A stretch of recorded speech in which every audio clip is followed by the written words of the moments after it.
Bienvenue sur le podcast de l'église La Bonne Nouvelle de Dijon. Merci de nous suivre afin de plonger ensemble au cœur de la Bible et d'y découvrir le message que Dieu adresse à ceux qui l'aiment. Nous serions heureux de vous rencontrer un dimanche au 8B rue Jules Viol à Dijon. Bonne écoute. Bonjour, bienvenue à ceux qui nous visitent pour la première fois. Il n'y a pas meilleur moment pour venir dans une église que le jour d'un baptême.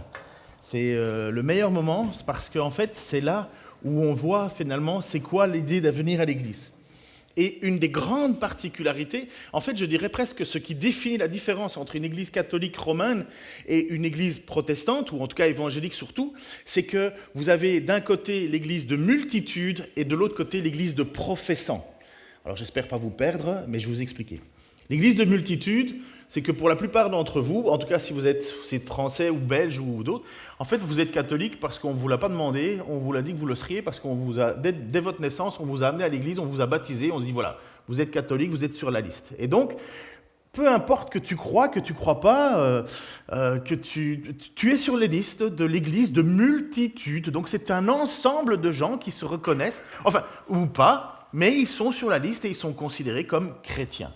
Ça, c'est ce qu'on appelle une église de multitude. En fait, dans ma famille et moi-même, je suis sur leur liste parce que j'ai été baptisé petit, mais j'en ai rien à faire. Et moi, pendant tout un temps de ma vie, je n'étais pas du tout croyant. Et il y en a beaucoup qui sont sur leur liste et rejettent même l'idée de Dieu. Mais c'est une église de multitude. À la différence, une église de professants, c'est que nous considérons que c'est sur la proclamation de notre foi, parce qu'on a décidé que Jésus-Christ était notre Seigneur, notre Sauveur, on professe quelque chose de notre bouche, et c'est sur notre profession que nous nous faisons baptiser et que nous intégrons l'église de professants. Voilà la différence entre une église de multitude et une église de professants. Une église de multitude, peu importe, tu es sur la liste, c'est bon. L'église de professants, il faut qu'il y ait quelque chose. Et pour qu'il y ait ce quelque chose, il faut déjà savoir qui est Dieu, il faut connaître son message, il faut savoir ce qui a été enseigné, parce que tu ne peux pas dire oui à Dieu si tu ne connais pas Dieu, évidemment, sauf le Dieu qu'on s'invente, le Dieu qui plaît à tout le monde, le Dieu qui bénit tout le monde, qui pardonne tout le monde, et qui finalement fait que tu es une bonne personne, et finalement vous voyez un peu les dérives que ça va. On s'est créé une idole de Dieu, un faux semblant de Dieu dans lequel on dit « Ah mais Dieu est bon, Dieu est gentil », ce qui n'est pas faux, mais on oublie le reste. Et tandis que dans l'église de professants, on prend le temps de lire ce que Jésus a fait, la vie de Jésus, et c'est sur ce que l'on a compris, sur ce qui a été révélé, que l'on s'engage à dire « Oui, il est mon Seigneur, il est mon Sauveur ». Voilà la différence, la grande différence. Alors quand vous assistez aujourd'hui, ce matin, à un baptême, vous avez quelqu'un qui a fait cette rencontre avec Jésus-Christ et qui, on dit âge de raison, peut dire « Oui, je crois que ce que Jésus a dit à son sujet est vrai. Oui, je crois qu'il est mon Seigneur. Oui, je crois qu'il est mon Sauveur. » Donc, elle a entendu ce témoignage, Jocelyne. Et ce témoignage a commencé où? À partir de quand? À partir du moment où, comme je suis dans le livre des Actes, il faut rallumer les télés, je pense. Dans le livre des Actes, c'était Jésus qui enseignait aux apôtres. Donc, il est mort, il est ressuscité, rappelons la raison, pour le pardon de nos fautes. Donc, il est mort pour le pardon de nos fautes. Il est ressuscité, ça veut dire que Dieu accepte le sacrifice de Jésus, ça veut dire que le sacrifice est accepté puisqu'il ressuscite. Il a vaincu la mort. Le péché entraîne la mort. Le péché nous pousse vers la mort. La mort, c'est la condamnation de Dieu. C'est Dieu qui nous jette en enfer. Ce n'est pas le diable qui nous jette en enfer.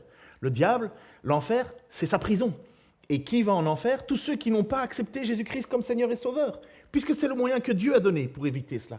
Et donc, lorsqu'on entend ce témoignage au sujet de Jésus, témoignage qui a commencé à partir officiellement de la Pentecôte, puisqu'ils ont reçu un don, un cadeau, qui est le Saint-Esprit, ce témoignage roule jusqu'à nous aujourd'hui et on en voit encore les effets. Les télés sont mortes? Donc juste alors pour le texte de ce matin, le texte c'est, je continue dans le livre des Actes et je trouve que ce baptême tombe tip-top. Alors ce baptême il a été repoussé pour des raisons pratiques, mais voilà ça tombe tip-top dans le texte de ce matin. Comme ils étaient réunis autour de lui, ils lui demandèrent « Seigneur, est-ce à ce moment-là que tu rendras le royaume à Israël ?» Il leur répondit Il ne vous appartient pas de connaître les temps et les moments que le Père a fixés de sa propre autorité, mais le Saint-Esprit descendra sur vous, vous recevrez sa puissance, et vous serez mes témoins à Jérusalem, dans toute la Judée et la Samarie, et jusqu'à Montbard, ou en tout cas, le bout du monde. À l'époque, le bout du monde, ça s'arrêtait à Jérusalem pour beaucoup. On allait là où on pouvait découvrir. Mais on voit bien que le bout du monde, c'est la terre entière. Alors, si nous assistons à ce baptême, c'est parce que cette mission a été donnée aux apôtres. Ça a commencé aux apôtres. Jésus est mort, il est ressuscité, il les enseigne pendant 40 jours sur c'est quoi le royaume de Dieu. Les apôtres se disent « Super, est-ce que c'est maintenant qu'on va vivre le paradis sur terre ?» Sous-entendu, est-ce que c'est maintenant que tu viens pour régner et que tous ceux qui ne t'aiment pas, on s'en débarrasse? Jésus dit « Non, ça c'est pas à vous de décider ce moment-là. Mais vous, en attendant, vous avez quelque chose à faire. Parce que ce jour arrive, le jour du jugement arrive. Mais en attendant, vous allez recevoir une puissance. Et cette puissance, elle a un but, c'est que vous deveniez des témoins. J'ai enseigné la semaine passée sur les fausses conceptions qu'on fait autour de la puissance. Finalement, en fait, comme je vous ai en résumé, on prend la puissance de Dieu pour se dire qu'on est une espèce de super-héros et que chaque chrétien est un super-héros et qu'il suffit de déclarer quelque chose pour que Dieu soit à ton service. C'est faux. La puissance, c'est la puissance de persévérer à travers toute situation dans le but d'être témoin. Témoin, martyr, martyrios. Donc, comment ça se fait que vous avez entendu l'Évangile? Comment ça se fait que vous êtes croyant aujourd'hui? C'est parce que quelqu'un a été un martyr, un témoin. Alors aujourd'hui, dans notre région, pas beaucoup de martyrs, mais dans le passé, dans nos régions, beaucoup de martyrs. Bien avant, encore plus tôt, dans la naissance de l'Église, il y avait énormément de gens qui mouraient à cause de leur foi. Ils étaient persécutés, on leur demandait de renier Jésus-Christ. Ils ont été des martyrs. Aujourd'hui, dans beaucoup de pays du monde, parce que tu es connu comme étant un chrétien, on te martyrise, on te fait mourir. Vous avez encore entendu autour de vous, c'est tout le temps comme ça. Mais la notion de la puissance, pour être témoin, c'est l'idée de persévérer jusqu'au bout, ne pas lâcher, ne rien mettre devant Christ. C'est d'abord Christ et puis tout le reste. Même ta vie va avant tout le reste. Nous, on a de la difficulté, malheureusement, dans nos pays occidentaux, déjà à sacrifier notre confort. Mais pour beaucoup dans le monde, tout ça, c'est secondaire. Parfois, ils nous regardent avec un petit peu de tristesse, puisqu'ils voient toute la chance que l'on a d'être libre et de ne pas en profiter. Alors qu'eux aspirent à cette liberté. C'est pourquoi que certains pensent que finalement, l'Église, elle est bien plus puissante lorsqu'elle est persécutée. Je ne le souhaite pas. Mais en général, quand une église est persécutée, ceux qui se déplacent, ceux qui prennent le temps, de leur énergie, c'est parce qu'ils le veulent vraiment. C'est pas une routine c'est parce qu'on connaît la grâce qui nous a été faite. On connaît et on vit la puissance qui nous a été donnée de devenir des témoins. Ce témoignage a commencé à la Pentecôte. Donc dans notre étude biblique, dans notre prédication étude biblique, vous allez voir, on va continuer dans le livre des Actes pour arriver à ce fameux temps de la Pentecôte. D'ailleurs, je m'amuserais bien moi aussi à vous l'apprendre par cœur là, on va voir. Au moins un verset. Juste, que devons-nous faire? Après que la prédication de la Pentecôte, les gens demandent à Pierre, mais qu'est-ce qu'on doit faire? Qu'est-ce qu'il faut faire maintenant qu'on a entendu ce message? Je garde ça pour plus tard. Jésus a dit à leurs disciples, aux apôtres, allez en Galilée, attendez-moi sur une montagne et je vais vous apparaître. Et c'est là où la dernière fois que les apôtres, merci chérie, la dernière fois où les apôtres vont voir Jésus vivant. C'est dans Matthieu 28, 16 à 20. Ça va, vous êtes là? Okay, moi aussi, ça tombe bien. Les 11 disciples se rendirent en Galilée, sur la colline que Jésus leur avait indiquée. Dès qu'ils l'aperçurent, ils l'adorèrent. Mais il est mort, il est ressuscité, il a passé 40 jours à leur enseigner. Quand Jésus arrive, ils sont fous de joie. Vous imaginez quelqu'un qui est revenu à la mort, et puis il arrive, il disparaît, et à chaque fois qu'il réapparaît, finalement, c'est waouh, il y a de quoi être dans l'adoration. Alors Jésus s'approcha d'eux et leur parla ainsi. J'ai reçu tout pouvoir dans le ciel et sur la terre. Allez donc dans le monde entier. Faites des disciples parmi tous les peuples. Baptisez-les au nom du Père, du Fils et du Saint-Esprit. Et apprenez-leur à obéir à tout ce que je vous ai prescrit. Et voici, je suis moi-même avec vous chaque jour jusqu'à la fin du monde. Quelle est la mission des apôtres? Quelle est la mission de l'Église? Faire des disciples à travers la terre entière. Et surtout, et c'est la raison pour laquelle il y a les prédications, c'est la raison pour laquelle il y a les enseignements bibliques, c'est la raison pour laquelle vous prenez dans votre agenda ce temps particulier et sérieux de dire « moi je veux savoir ce que Dieu a demandé ». Pourquoi? Parce qu'il est dit à obéir à tout ce que je vous ai prescrit. Bien souvent, des gens vivent de façon immature en tant que chrétiens simplement parce qu'ils n'ont jamais su ce que Dieu demandait. Et finalement, dans une église, on se regarde tous un peu en disant « mais pourquoi il vit comme ça? Pourquoi il agit comme ça? C'est quand même évident, il ne devrait pas le faire. » Oui, mais il ne le sait pas. Oui, mais il ne le sait pas pourquoi? Parce qu'il ne prend pas le temps pour apprendre. Ou parce qu'on ne lui a pas enseigné, parce que la communauté ne leur offre pas l'enseignement. On ne peut pas, je crois, se plaindre ici au niveau de l'enseignement, on en a, mais si des anciens dans une église, des responsables dans une église ne prennent pas le temps d'enseigner le peuple, l'église sera toujours immature. En tout cas, ça sera la responsabilité des responsables en place de ne pas avoir fait leur travail, d'apprendre aux gens à obéir. Parce que c'est la mission, faire un disciple, apprendre à obéir. Et ça commence quand? Le jour du baptême.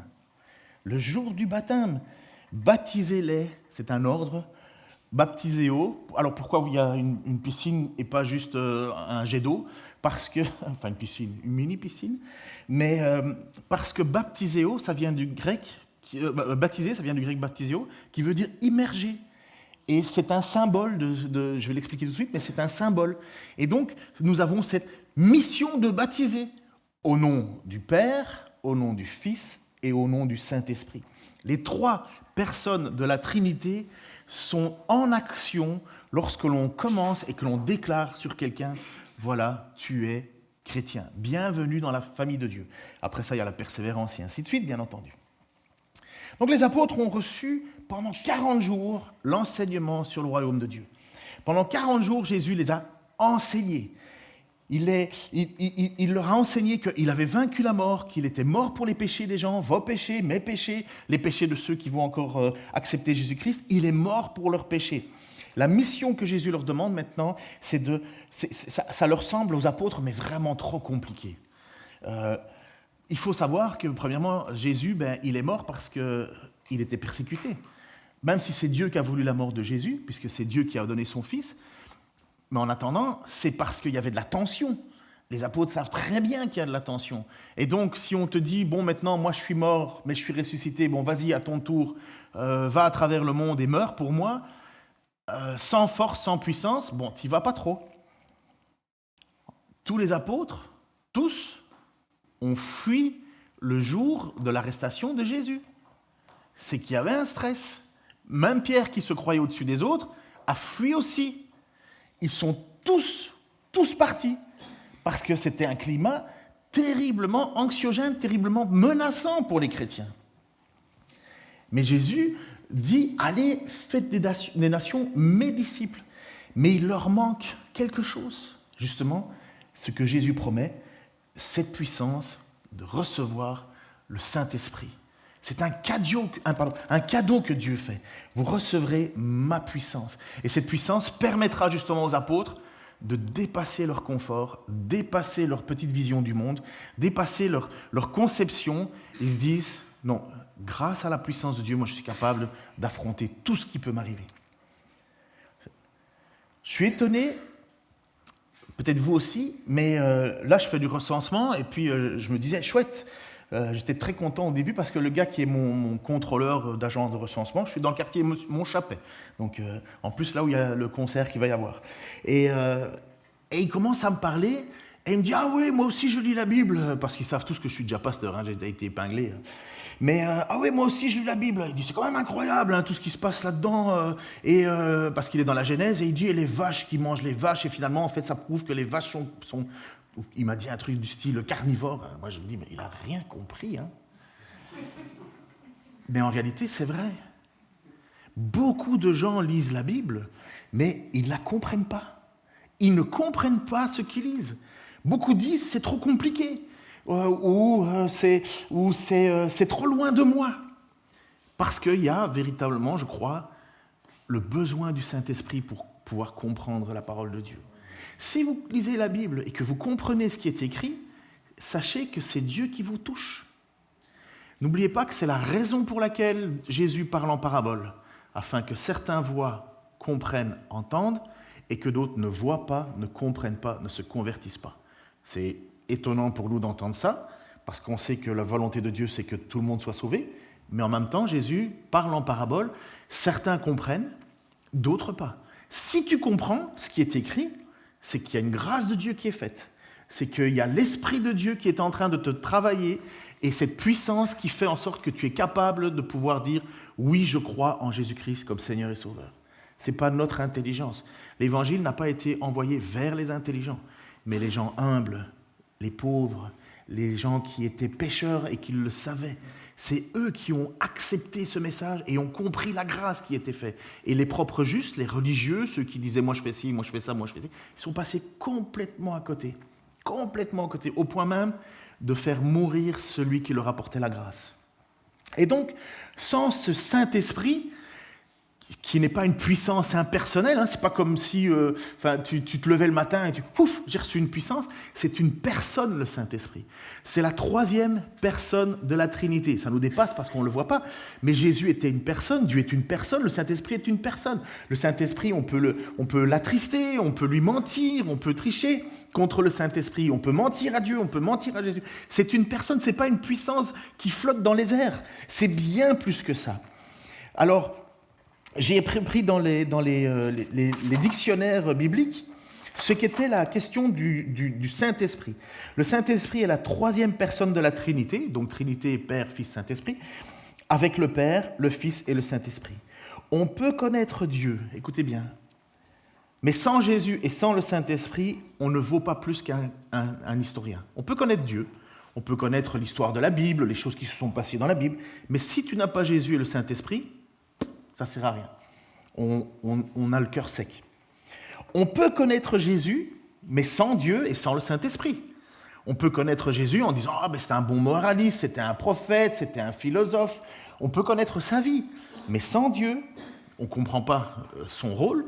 Et sans le Saint-Esprit, ben, on ne comprend pas ce qu'il a fait pour nous. Mais il est impossible d'avoir le Saint-Esprit sans Dieu ni Jésus. Parce que le rôle du Saint-Esprit, c'est de nous faire connaître Dieu et son Fils. Le rôle du Saint-Esprit, c'est de nous faire connaître Dieu et son Fils. C'est de nous révéler. Ça, c'est le rôle du Saint-Esprit. Ça, c'est la puissance du Saint-Esprit. Ce n'est pas des arguments philosophiques, ce n'est pas des arguments intellectuels. C'est quelque chose qui vient hors de nous et qui vient nous révéler qui est Dieu. Bien sûr, nous avons besoin de plonger nos regards dans la parole. C'est étonnant, justement, de voir que Dieu utilise à la fois votre intelligence, merci pour avoir appris par cœur ce passage-là, mais en même temps le Saint-Esprit qui nous révèle des vérités. Cette puissance, elle vient d'en haut. Le Saint-Esprit a plusieurs noms dans l'Écriture. Vous savez ça? On l'appelle l'Esprit de l'Éternel, l'Esprit du Seigneur, l'Esprit du Père, l'Esprit de Jésus. Il est l'esprit de vérité, il est l'esprit de vie, il est l'esprit de foi, il est l'esprit d'amour, il est l'esprit de force, il est l'esprit de sagesse, il est l'esprit de grâce, il est l'esprit de gloire. Le Saint-Esprit a plusieurs actions. Mais surtout, et j'espère que là-dessus vous allez dire Amen, c'est celui qui nous unit à Dieu. Si tu n'as pas le Saint-Esprit, tu n'as pas Dieu. Et beaucoup de gens sont perdus avec ça en disant « Oui, mais alors comment je sais que j'ai le Saint-Esprit? S'il faut que je parle en langue, est-ce qu'il faut que je cite? Est-ce qu'il faut que quand je prie, tout se réalise et compagnie ?» Wow. Le Saint-Esprit révèle Jésus-Christ, nous fait obéir à la parole de Dieu. Lorsque l'on désobéit à Dieu, on est attristé parce qu'on a attristé le Saint-Esprit, et on peut même vivre sa vie en tant que chrétien, sauvé par grâce, en vivant complètement dans le noir, en faisant n'importe quoi, comme l'église de Corinthe. Là-dedans, il y avait beaucoup de gens qui étaient des gens qui allaient être sous la condamnation, mais il y en a d'autres qui se sont fait influencer, et finalement, ils ne savaient plus comment vivre. Et c'est pour ça que Paul va utiliser des mots assez particuliers. Il dit, certains vont être sauvés, oui, mais comme au travers du feu. Pourquoi ? Parce que c'est Dieu qui les a marqués de son sceau. Mais personne ne veut être sauvé comme à travers du feu. Moi, je n'ai pas envie de ça, en tout cas. Rien qu'à savoir, vous savez que c'est la mort la plus atroce, être brûlé. Mais j'ai pas envie d'être sauvé comme au travers du feu. Certains se disent, ouais, c'est super, comme ça au moins je serai sauvé. Oui, mais c'est pas prendre profondément ce qui est dit. Être sauvé au travers du feu, c'est pas une bonne nouvelle. C'est vraiment pas une bonne nouvelle. Mais le Saint-Esprit, ce qui nous unit à Dieu, ça se voit. Parce qu'il y a quelque chose qui est en nous, une force qui nous transforme. C'est impossible de rester le même avant notre conversion qu'après notre conversion. Parce que le Saint-Esprit, c'est une puissance qui transforme. C'est déjà une puissance qui nous rend témoins. Mais témoins de quoi ? Je l'ai déjà dit, je me répète, mais c'est normal, je commence à devenir vieux. Mais moi, je me souviens, dans ma tout début de ma vie chrétienne, donc je sortais de la drogue et de la débauche. Je ne refais plus le passage de ça. Mais à un certain moment, donc, comme je ne me droguais plus, j'avais quand même encore un peu de tension. Et puis j'allais boire des verres avec mes copains. Pendant qu'eux, ils se droguaient, moi, je prenais juste un verre. Parce que dans ma tête, au niveau gradation, c'est bien mieux. Mais j'étais tout aussi pété que eux. Et à un certain moment, j'étais au téléphone avec mon pasteur et il me dit « Comment ça va ?» Et moi, j'étais un peu un cheval indomptable. Et je lui dis « Ah, Claude, c'est super, c'est génial, merci Seigneur, franchement. » Et j'ai tellement l'occasion de témoigner avec mes amis, je suis au milieu d'eux, forcément. Je suis autour de gens, tous mes potes, dès que je leur parlais, je parlais de Dieu, je les ai fatigués d'ailleurs. Et il me disait, et comment tu fais ? Je dis, écoute, eux prennent la drogue, moi je touche plus à la drogue, Dieu m'a vraiment libéré. Et quoi ? Moi je prends de la bière et compagnie, moi je parle comme la vie de tous les jours, quoi. Et il me dit, et je lui dis comme ça, et en plus j'ai déjà remarqué, dès que j'ai bu un verre, je témoigne super facilement, j'ai plus peur de parler de ma foi et compagnie. Et il y a un petit blanc là au téléphone. Et le petit blanc m'angoisse. Je me dis, oula. Et puis il me pose simplement cette question. Il me dit, mais Ken, lorsque tu dis que Dieu a changé ta vie, tu crois qu'il le voit ? Parce qu'on peut l'entendre, mais est-ce qu'il le voit ? Ouah, ça m'avait brisé le cœur, brisé l'âme, brisé tout. Mais amen que ça m'a brisé. Parce qu'honnêtement, la puissance de Dieu, ça doit se voir dans notre vie. Ça doit transformer. On ne peut pas vivre notre vie en disant qu'on est le temple du Saint-Esprit, en faisant n'importe quoi. Petit message à tous ceux qui fument, t'es le temple du Saint-Esprit. À ceux qui sont dans l'addiction de la drogue, de l'alcool, tout en se disant chrétien, ou en vivant dans la pornographie, en regardant ça sans arrêt, réfléchissez, on est le temple du Saint-Esprit. On aura toujours de la difficulté, mes amis, on chutera constamment, mais on n'a pas le droit de le faire. Parce qu'on est le temple du Saint-Esprit. Et le Saint-Esprit, c'est la puissance de Dieu en nous. Et voilà pourquoi on veut marcher dans la suite de Dieu. Parce qu'on est régénéré. Si je vous pose la question, c'est quoi régénérer ? Allez, répondez au hasard. C'est quoi régénérer ? Changer. Pardon, j'ai pas... Transformer. Réparer. J'ai pas entendu ? Retaper, régénérer. C'est comme si vous aviez une vieille batterie, et puis à un certain moment, je ne sais plus si on le fait, mais moi je me souviens qu'à un certain moment, mon père avait fait un truc bizarre. La voiture ne fonctionnait plus, il avait ouvert la batterie, il avait rajouté un peu d'eau ou des produits, je ne sais pas trop quoi, il a refermé la batterie, la voiture redémarrait. C'était régénérer. On prend quelque chose qui est mort et on lui redonne vie. Retaper, réparer, tous ces mots sont vraiment justes. Mais le mot régénération pour la Bible, dans le dictionnaire biblique encore, il dit la régénération, c'est-à-dire une nouvelle vie offerte par Dieu ou une nouvelle naissance. C'est la résurrection spirituelle qu'opère l'esprit dans le cœur du pécheur. Au moment où celui-ci met sa foi en Christ, c'est l'esprit qui vivifie et nous donne une existence nouvelle. C'est ce qu'on assiste ce matin à travers le baptême de Jocelyne. On va voir, ce n'est pas le baptême qui sauve. Elle n'est pas sauvée, elle va plonger dans l'eau et puis elle sera sauvée. Non, c'est parce qu'elle a accepté Jésus-Christ comme son Seigneur et Sauveur, vous allez entendre son témoignage, que sur sa confession, on la baptise parce que c'est l'Esprit qui l'a régénérée. Elle va vous expliquer sa vie. Elle est stressée comme incroyable, mais elle va vous expliquer qu'elle a longtemps cherché, mais elle a trouvé. Tout au long de sa vie maintenant, Jocelyne, sujet de prière, elle veut déménager de Montbard pour venir sur Dijon. Prions pour qu'elle puisse trouver un appartement, pour qu'elle puisse intégrer maintenant physiquement la communauté, qu'elle puisse grandir, parce que c'est le rôle de tous les chrétiens. De grandir, d'apprendre de plus en plus, et pas chacun de son côté, ensemble. C'est pourquoi Dieu les a donnés les uns comme apôtres. Enfin bref, on a eu un cours webinaire, c'était très bien là-dessus, mais Dieu a donné une structure. La structure, c'est l'Église. L'Église, c'est le lieu où on grandit ensemble, où on se frotte les uns les autres, où on se pardonne, où on s'encourage, où on s'édifie.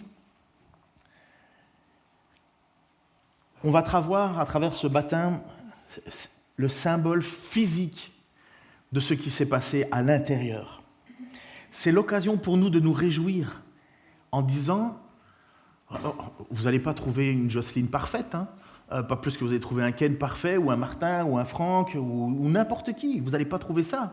Mais vous allez trouver des personnes qui maintenant décident d'avancer, décident de grandir. Et nous allons le voir, au fur et à mesure, une transformation se faire. Quelque chose de grand, qui va grandir. Les anciens dans la foi, maintenant ça fait combien de temps 30 ans que je suis converti, je pense. Je ne sais plus. Mais 30 ans de mariage, 31 ans encore. Oui, ça doit être ça. Et j'espère que ceux qui me croisent d'avant voient une énorme différence entre ce que j'étais et ce que je suis. Et en même temps, moi, personnellement, à titre personnel, j'espère que dans mon cœur et dans mon âme, je peux me dire, bon sang, je ne suis absolument pas ce que je devrais être. Mais je ne suis plus ce que j'étais. Et un jour, je serai ce que Dieu voudra que je sois. Ça s'appelle la résurrection. Ça va, je ne vous ai pas perdu? Vous êtes super calme. C'est le froid? On va entourer Jocelyne maintenant à travers nos encouragements. Déjà, vous allez prier pour qu'elle puisse déménager, pour qu'elle puisse se rapprocher. Vous allez pouvoir voir une jeune chrétienne qui va savoir est-ce qu'on peut ou est-ce qu'on ne peut pas. Est-ce que j'ai le droit de faire ça ou pas le droit?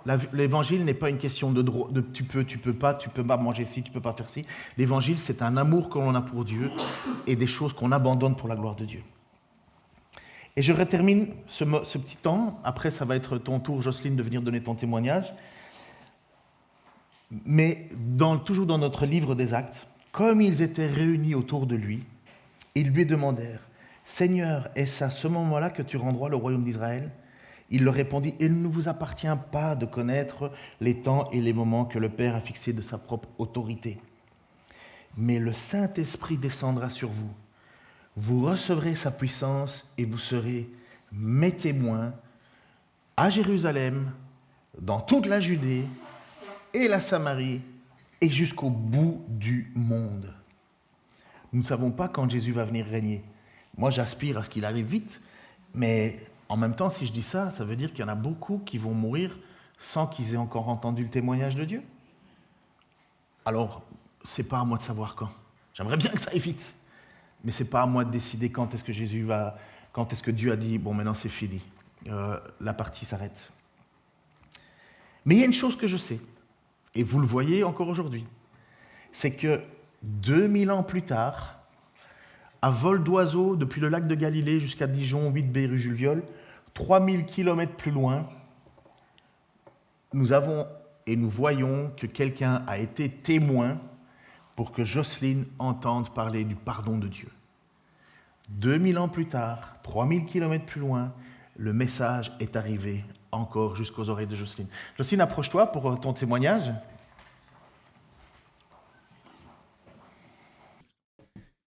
Bonjour, frères et sœurs. C'est avec une grande émotion que je vais vous parler de mon témoignage. Voilà, mes parents ne m'ont jamais parlé de religion, donc je me trouvais catholique. Et lorsque j'ai perdu mon fils de 20 ans, j'ai quitté l'Église catholique. On ne m'a pas aidé.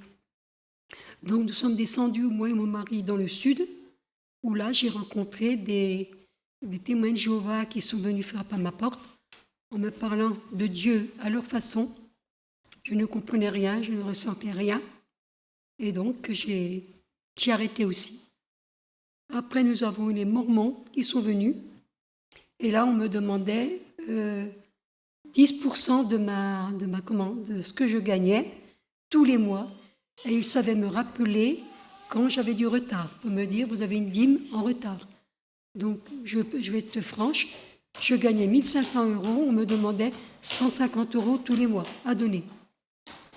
Donc, entre-temps, mon mari est tombé malade, j'ai quitté le Sud, il est décédé, me trouvant toute seule, j'ai ma fille qui m'a beaucoup aidée pour venir vers vous.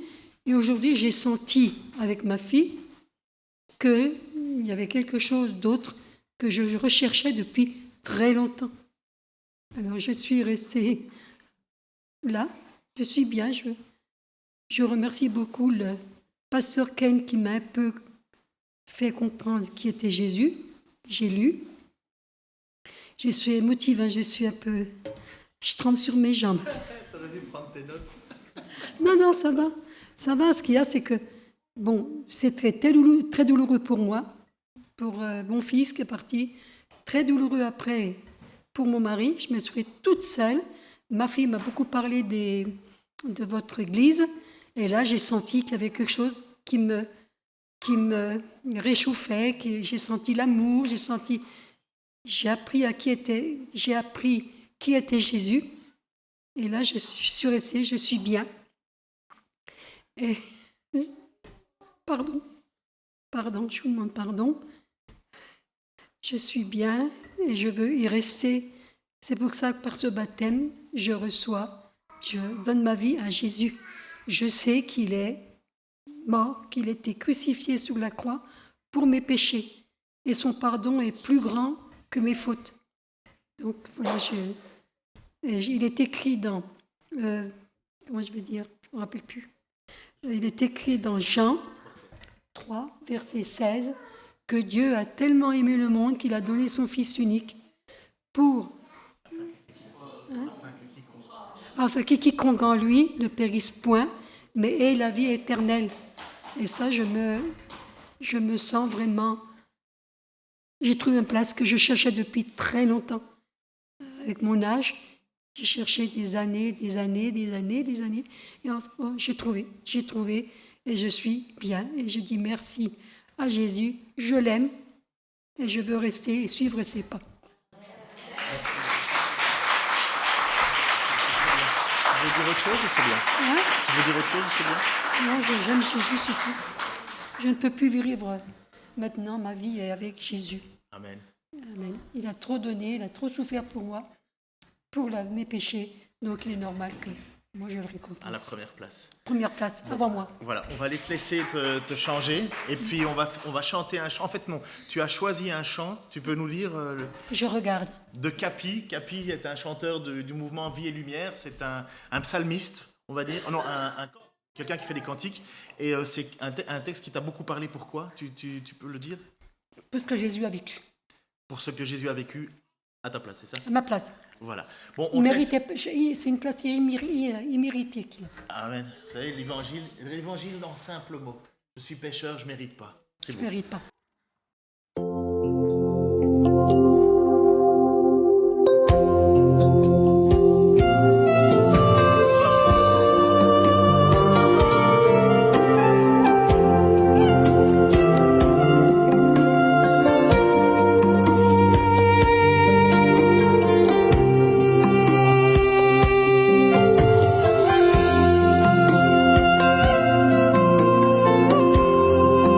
Quand je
son